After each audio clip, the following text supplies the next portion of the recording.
You're listening to the HUD Podcast, the official podcast for the Hudsonian newspaper at Hudson Valley Community College. An HVCC podcast for the students, by the students. Your news now. Get ready to enter the HUD. Hey everybody, what's going on? Welcome back to the HUD, the official podcast for the Hudsonian newspaper at Hudson Valley Community College. I'm Nolan Cleary. I'm the managing editor for the Hudsonian. The library at HVCC is considered a staple of the campus. For over 60 years, they've provided resources for all students to thrive. With COVID-19 keeping people indoors, the library is finding new ways to provide services virtually. Joining me today, we have Anne Rappaport. She's a library outreach specialist at Hudson Valley Community College, and she joins me today to discuss. Anne, thank you for joining me. I'm happy to be here. So, Anne, tell people, what are some of the services that the library provides? Sure. So some of our most popular services, our most well-known, is our research appointments with librarians, meeting with a writing specialist, tutoring in the Learning Assistance Center, and computer help at the Computer Learning Center. With the COVID-19 pandemic forcing people indoors, obviously many services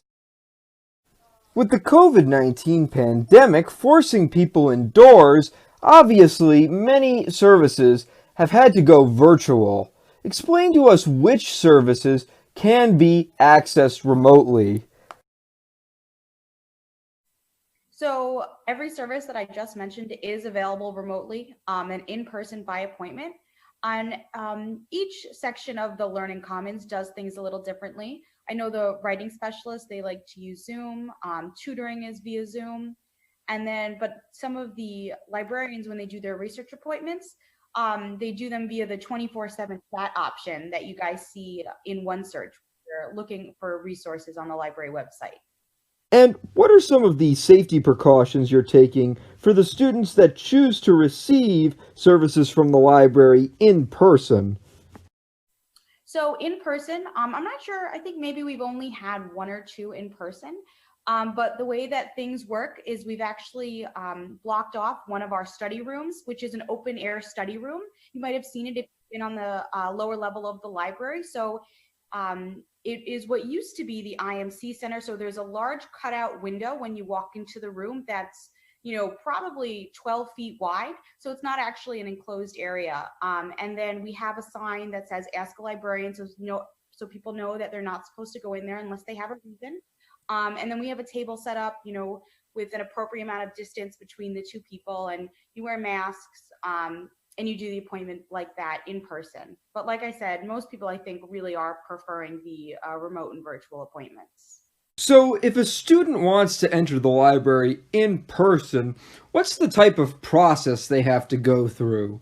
Okay, so it's really not too hard. Once you're on campus and you've gotten your wristband, you've gone through the college's required health screening. When you come into the library, as soon as you walk in, you'll see we've got a little queue set up with our with the valet tape. And you walk in, and everywhere there's URLs, there's QR codes to get you to our landing registration page. And once you open that up, either on your smartphone or on a public computer that we have, you put in your email address, your name, and you register if you want to be on the lower level of the library or the first floor. We right now the second floor is closed, so students aren't able to go up there. So how would somebody access tutoring in a virtual way? So you can go on the HVCC website, and if you go to the learning centers, they have information on phone numbers and all the email addresses that for the people who you would email to get in touch for certain kinds of tutoring. But then there is also the Learning Commons has a response to the pandemic guide that we've created that puts all that information. So it's the library, the Learning Assistance Center, all the different departments that are in the library building. It's all in one place. And that's hvcc.edu/libguides/coronavirus. It's also right on the library's homepage. I understand the library has a database on its homepage. Can you explain to us a little bit about that? Yeah, so what that really is just a landing page to get you to all of our different services. So if you click on the section about voices, which I think is like on the bottom right when you're on that web page, that'll bring you to information about our voices lectures, which have gone all virtual this year. And if you click that purple middle block, that purple box right in the middle that says find sources, it's White Marvin Library, that's going to bring you to one search, which is kind of your library Google. It searches everything that you guys have access to through the library. How has your job changed because of COVID? Well, I work a lot more at home. Obviously, that's the biggest change. But the majority of things I'm doing, I'm still doing them. I'm just doing them virtually. A good example of the way something has changed a lot for me has been college forum presentations. For anyone who has in the past 2 years been in a college forum class and had the library come and present in that class about all the great things that we do, chances are you might have met me because I give those presentations. And now instead of in person and giving tours around the library, I'm doing that over Zoom. How have students reacted to the changes regarding library access? I think students have adapted really well to it. From my experience, interacting with students over Zoom during my presentations, I think in some ways it's actually a little easier because if I'm referencing a certain URL to a certain page, I can send that URL right in the chat and really put it in your hand, so you don't have to go searching and wondering, what was that I heard about in that presentation that would be really useful, but I can't remember what it is.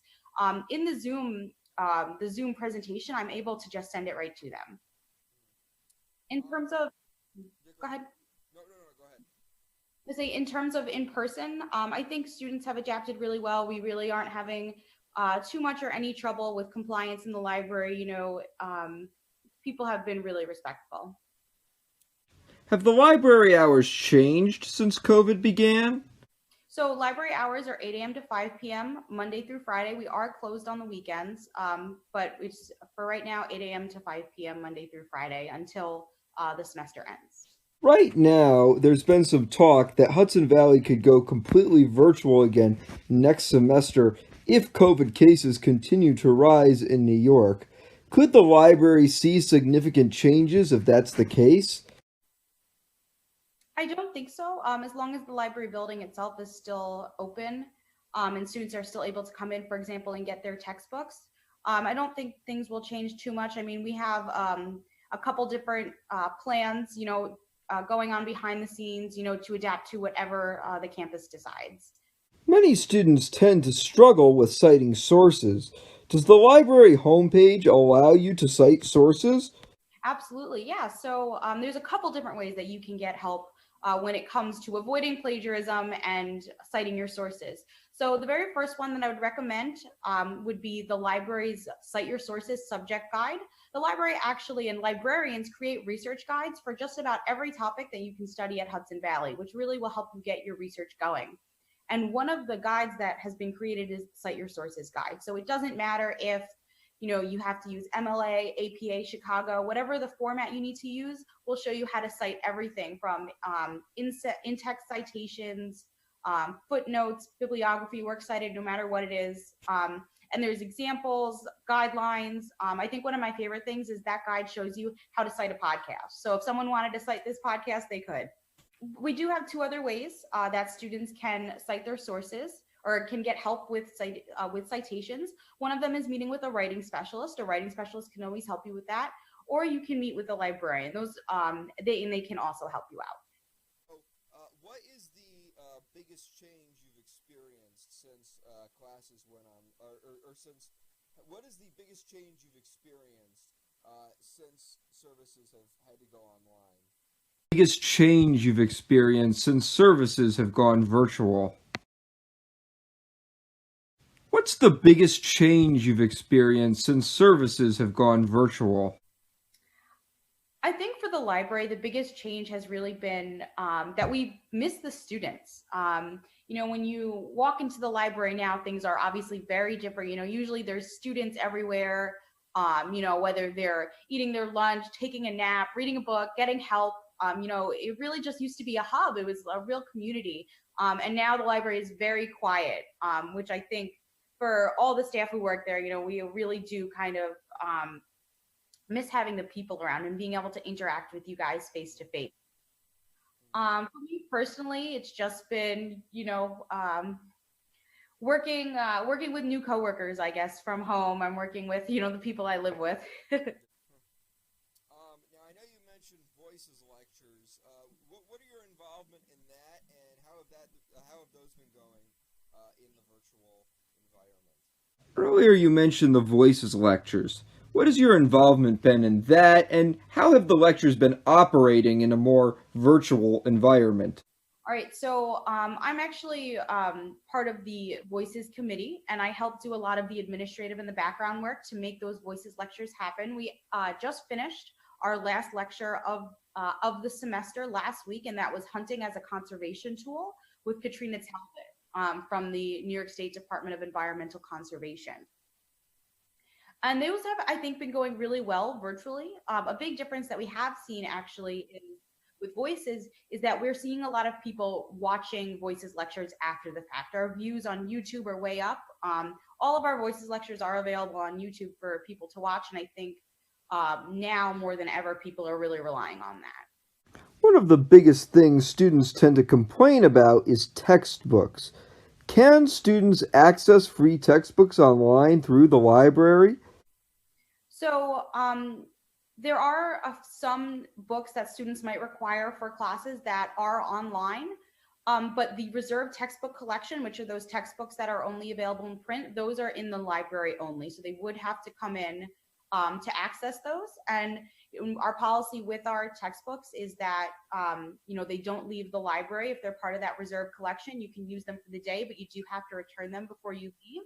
That being said, we have copiers, we have scanners, so students can make copies of the pages they need, or, they can scan the pages to their email. Previously, the library would hold multiple events on campus. How has that changed in the wake of COVID? So as we talked about just a little bit ago with Voices, they are now virtual, and we do film those in the college's television studio with the help of video services. A little shout out to them for being so great this semester.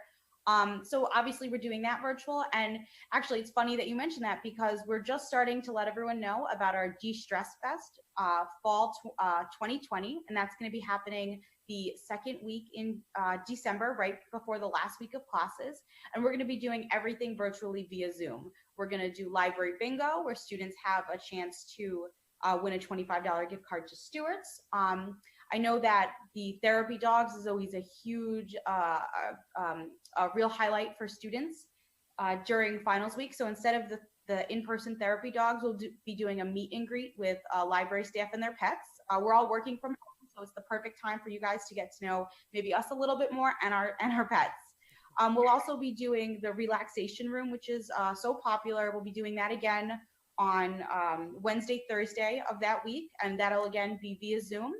And that'll be, students can utilize the library stress relief guide. Like I said, we have a research guide for just about everything, including that virtual stress relief. And then on Friday, we'll stream a movie via Zoom from Swank Digital Campus, one of our databases that has access to quite a number of feature films for students to stream at any time.